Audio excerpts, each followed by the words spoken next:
الشیطان الرجیم بسم اللہ الرحمن الرحیم پڑھیے الصلاۃ والسلام علیک یا رسول اللہ وعلی آلک واصحابک یا حبیب اللہ الصلاۃ والسلام علیک یا نبی اللہ وعلی آلک واصحابک یا نور اللہ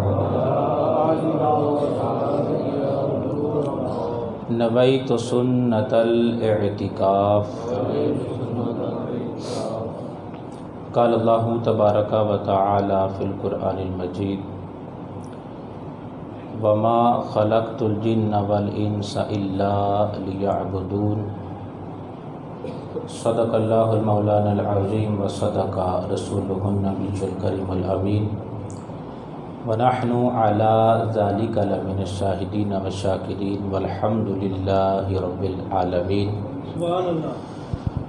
بلغ العلا بکمالہ کشف الدجا بجمالہ حسنت جمیع خصالہ صلو علیہ وآلہ یا صاحب الجمال و یا سید البشر من وجهک المنیر لقد لبد القمر لا يمكن الثناء كما كان حقه بعد خدا بزرگ تو ہی قصہ مختصر۔ پیارے آقا مدینے والے مصطفیٰ صلی اللہ علیہ وآلہ وسلم کی بارگاہ میں درود و سلام کا نذرانہ پیش کرنے کی بے شمار فضیلتیں اور برکتیں ہیں۔ حضور نبی کریم صلی اللہ علیہ وآلہ وسلم نے درود پاک پڑھنے کے بے شمار فضائل احادیث مبارکہ کے اندر بیان فرمائے ہیں۔ ایک حدیث پاک کے اندر آپ صلی اللہ علیہ وآلہ وسلم نے ارشاد فرمایا کہ بندہ جب تک میری ذات پر درود و سلام پڑھتا رہتا ہے فرشتے اس بندے کی صحت یابی کے لیے دعا کرتے رہتے ہیں۔ ادھر درود پڑھ رہا ہے آمینہ کے لال پہ اور رب ساتھ ہی ساتھ اس کو جزا بھی دے رہا ہے، اور فرشتہ جب کسی کے لیے دعا کرتا ہے پھر رب اس دعا کو رد نہیں کرتا، قبول فرما لیتا ہے۔ تو یہ ہے کہ حضور نبی کریم صلی اللہ علیہ وآلہ وسلم کی ذات پہ جب درود و سلام پڑھتا ہے آخرت کے اندر اس کا جو اجر و ثواب ہے، انعام ہے، وہ تو رب عطا کرے گا۔ دنیا کے اندر اس کا فائدہ یہ ہے کہ وہ بندہ صحت مند رہتا ہے۔ اس لیے ہمیں چاہیے کہ ہم اپنے آقا و مولا صلی اللہ علیہ وآلہ وسلم کی ذات پر وقتاً فوقتاً، بلکہ ہو سکے تو ایک وقت مقرر کر لیا جائے اور اس وقت کے اندر صرف اور صرف ایک ہی کام ہو، اور وہ کیا کہ آمینہ کے لال پہ درود و سلام پڑھا جائے۔ ایک بار سارے مل کر بلند آواز سے درود پاک مزید پڑھ لیجیے۔ الصلاۃ والسلام علیک یا رسول اللہ وعلی آلک واصحابک یا حبیب اللہ، الصلاۃ والسلام علیک یا سیدی یا نبی اللہ وعلی آلک واصحابک یا نور اللہ۔ پیارے اور محترم اسلامی بھائیوں اور بزرگوں، آج ہمارا یہاں پر حاضر ہونا ہمارے بڑے ہی محترم بزرگ اسلامی بھائی محمد صفدر صاحب مرحوم ان کے ایصال ثواب کے لیے ہے۔ اللہ تبارک و تعالی اس پورے انتظام کو اور جتنے بھی نیک کام کیے جائیں اللہ تعالیٰ ان سب کو اپنی بارگاہ میں قبول فرمائے اور صفدر صاحب مرحوم کی ان کے طفیل کامل بخشش و مغفرت فرمائے۔ پیارے اور محترم اسلامی بھائیوں، اللہ تبارک و تعالیٰ نے انسان کو اس دنیا کے اندر بھیجا، پیدا فرمایا، اسے دنیا کے اندر پیدا کرنے کا کوئی مقصد ہے، اور وہ مقصد خالق کائنات خود قرآن میں بیان فرماتا ہے، وَمَا خَلَقْتُ الْجِنَّ وَالْإِنسَ إِلَّا لِيَعْبُدُونَ۔ فرمایا کہ ہم نے انسانوں اور جنوں کو اپنی عبادت کے لیے پیدا کیا ہے، اور لیعبدون کا معنی ائمہ تفسیر نے یہ بھی بیان کیا کہ ہم نے انسانوں اور جنوں کو اس لیے پیدا کیا ہے کہ وہ ہماری معرفت حاصل کرے، لیعرفون، ہماری معرفت حاصل کرے، اور عبادت معرفت کا سبب بنتی ہے۔ عبادت، رب کی عبادت کرنا، یہ رب کی معرفت کا سبب بنتی ہے۔ 29ویں پارے کے اندر رب شروع میں ارشاد فرماتا ہے، الذی خلق الموت والحیات لیبلوکم ایکم احسن عملا۔ ارشاد فرمایا وہ ذات جس نے موت اور زندگی کو پیدا کیا تاکہ وہ جانچے کہ تم میں سے کس کے اعمال اچھے ہیں۔ تو انسان کا اس دنیا کے اندر آنے کا مقصد رب کی عبادت اور رب کی معرفت حاصل کرنا ہے۔ اور ایک بات یاد رکھیے، رب نے اس کائنات کے اندر جو بھی مخلوق پیدا کی ہے، ہر مخلوق جانتی ہے کہ رب نے اسے کس مقصد کے لیے پیدا کیا ہے۔ اب انسان اس بات کی طرف توجہ دے یا نہ دے یہ ایک الگ بات ہے، وگرنہ جانور بھی جانتے ہیں کہ رب نے ہمیں کس مقصد کے لیے پیدا کیا ہے۔ بخاری شریف کی حدیث مبارکہ ہے، حضور نبی کریم صلی اللہ علیہ وآلہ وسلم کے صحابی حضرت ابو ہریرہ رضی اللہ تعالی عنہ اس حدیث پاک کے راوی ہیں۔ آپ فرماتے ہیں ایک روز نماز فجر ادا کرنے کے بعد سرکار نے صحابہ کی طرف توجہ فرمائی، اور آپ علیہ الصلوۃ والسلام نے ایک واقعہ سنایا۔ آپ نے فرمایا کہ ایک شخص ایک روز ایک گائے اسے ہانک کر لے کے جا رہا تھا۔ اچانک اس نے کیا کیا، گائے کو ہانکتے ہانکتے اس کے اوپر سوار ہو گیا، سواری کی، فدارا بہا، اور اس کو مارا۔ اس طرح جانور اگر تیز نہ چلے تو پھر مارتے ہیں اس کو، تیز چلو۔ جب اس نے اس کو مارا نا تو رب تعالی نے اس گائے کو انسان کے ساتھ گفتگو کرنے والی قوت عطا فرمائی۔ اس گائے نے انسانوں کی طرح کلام کیا۔ وہ گائے کہنے لگی انا لم نخلق لہذا وانما خلقنا للحرث۔ اس نے کہا میرے اوپر سواری کرنے والے، میرے رب نے مجھے سواری کے لیے نہیں پیدا کیا، میرے رب نے تو کھیتی باڑی کے لیے پیدا کیا ہے۔ جب آپ صلی اللہ علیہ وآلہ وسلم نے اس بات کو بیان کیا نا، اب اس محفل کے اندر صدیق اکبر بھی نہیں تھے، فاروق اعظم بھی نہیں تھے۔ آپ علیہ الصلوۃ والسلام نے ارشاد فرمایا یہ جو میں نے آپ کے سامنے بات بیان کی ہے نا، اس گائے نے جب یہ کلام کیا کہ رب نے ہمیں کھیتی باڑی کے لیے بنایا ہے، سواری کے لیے نہیں، تو اس بندے نے کہا سبحان اللہ، یہ گائے بھی بولتی ہے۔ آپ علیہ الصلوۃ والسلام نے ارشاد فرمایا اس بات پر میرا بھی ایمان ہے، ابو بکر کا بھی ایمان ہے، عمر کا بھی ایمان ہے۔ ایمان کسے کہتے ہیں؟ تصدیق قلبی کو، جو بندہ دل سے تصدیق کرے۔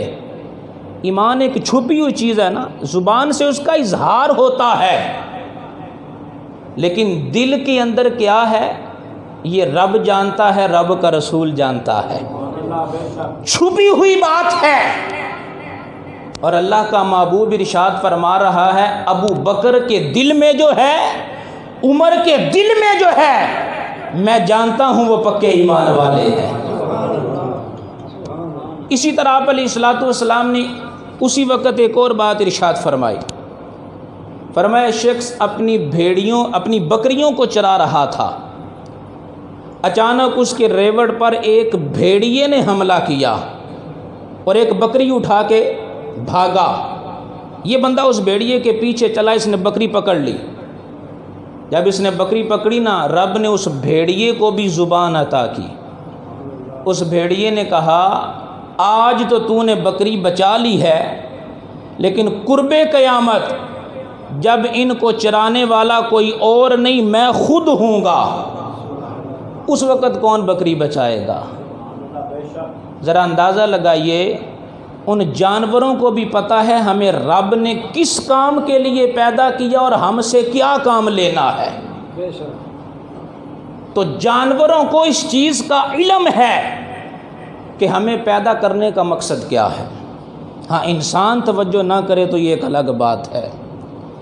اور اگلی بات یہ ہے جانوروں کو یہ بھی پتہ ہے کہ رب نے انسان کو کس لیے بنایا ہے، عبادت کے لیے پیدا کیا ہے۔ اور جانوروں کو اگر ہم دیکھیں نا، تھوڑا غور کریں، اونٹ کو رب نے کیسی طاقت اور جسامت عطا کی ہے، لیکن ہمارا چھوٹا سا بچہ بھی بڑے آرام سے رسی پکڑ کر اس کو لے کے جا رہا ہوتا ہے۔ کیوں؟ اسے پتہ ہے میرے رب نے بنایا ہی اسی لیے کہ میں ان کی نوکری کروں۔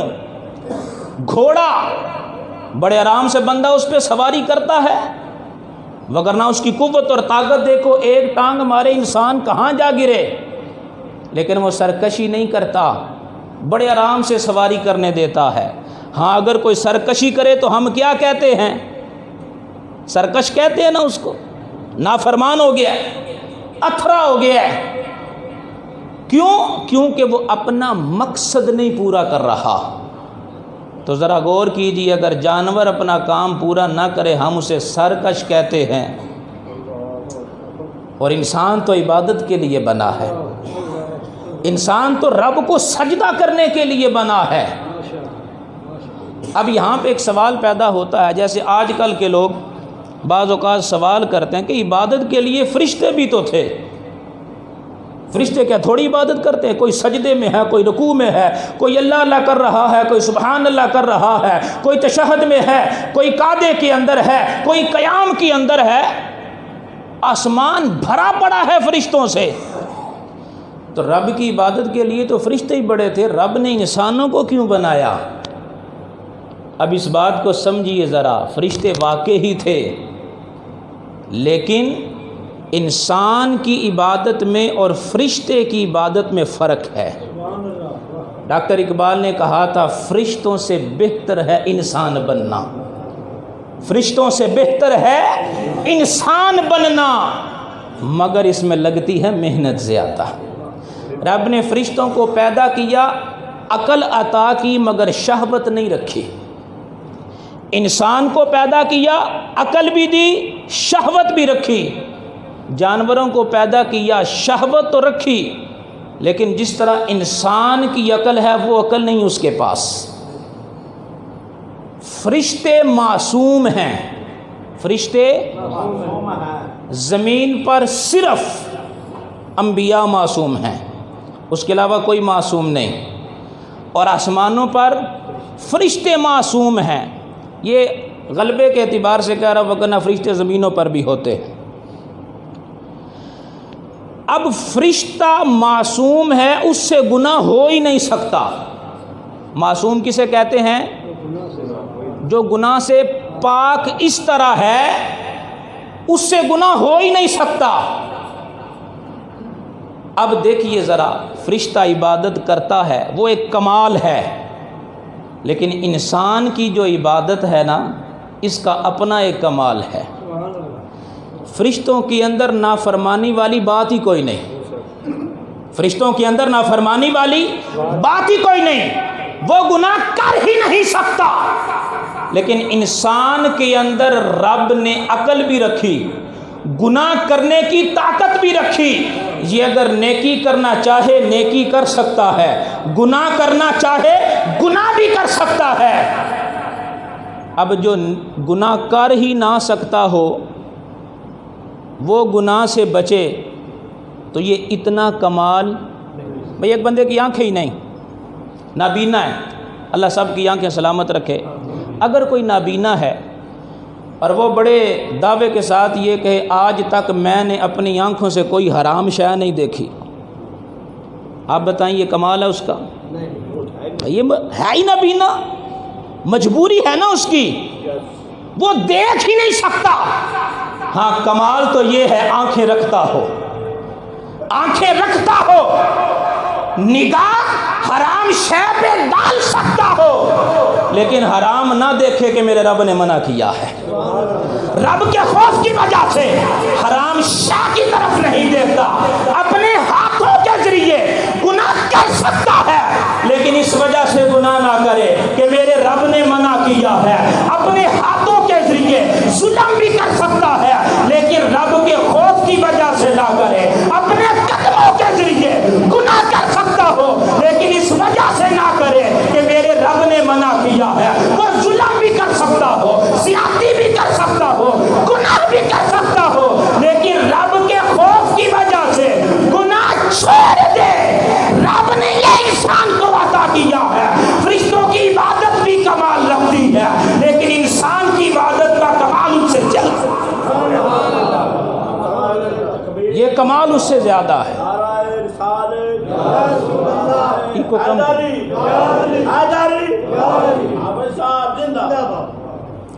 دوسری بات، آج 10 محرم الحرام ہے، کربلا والوں کا بھی ذکر ہو جائے۔ کربلا کے میدان کا ذرا جائزہ لیے، امام علی مقام نے ہمیں 2 اہم سبق دیے ہیں۔ سر سجدے میں، اور جب کٹ کے نیزے کی نوک پہ آئے تو قرآن سنا رہا ہو۔ راتوں کو خیموں کے اندر تلاوت قرآن کی آواز آتی ہے، سر سجدے میں جھکے ہیں۔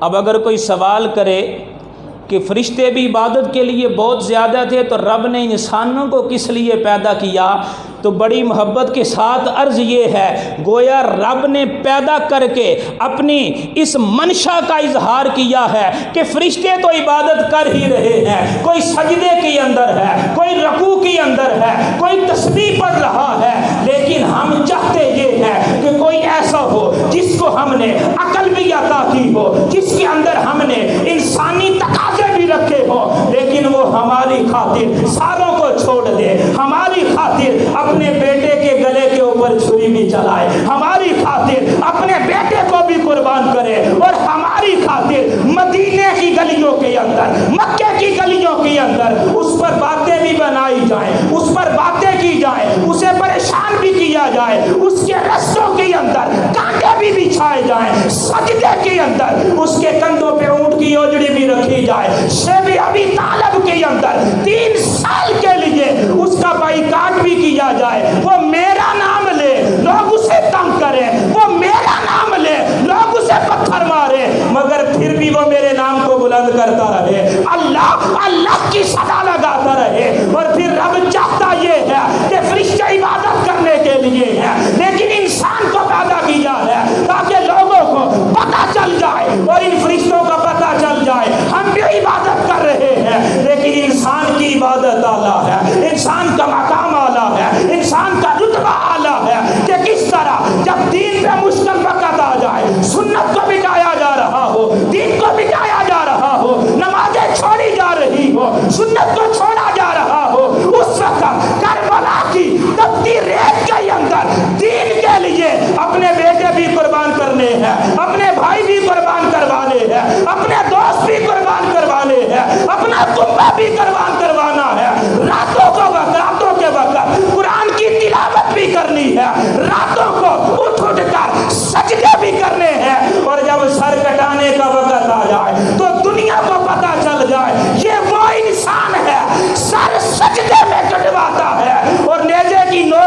رب کا قرآن سنا رہا ہے۔ رب جانتا ہے فرشتے ہیں،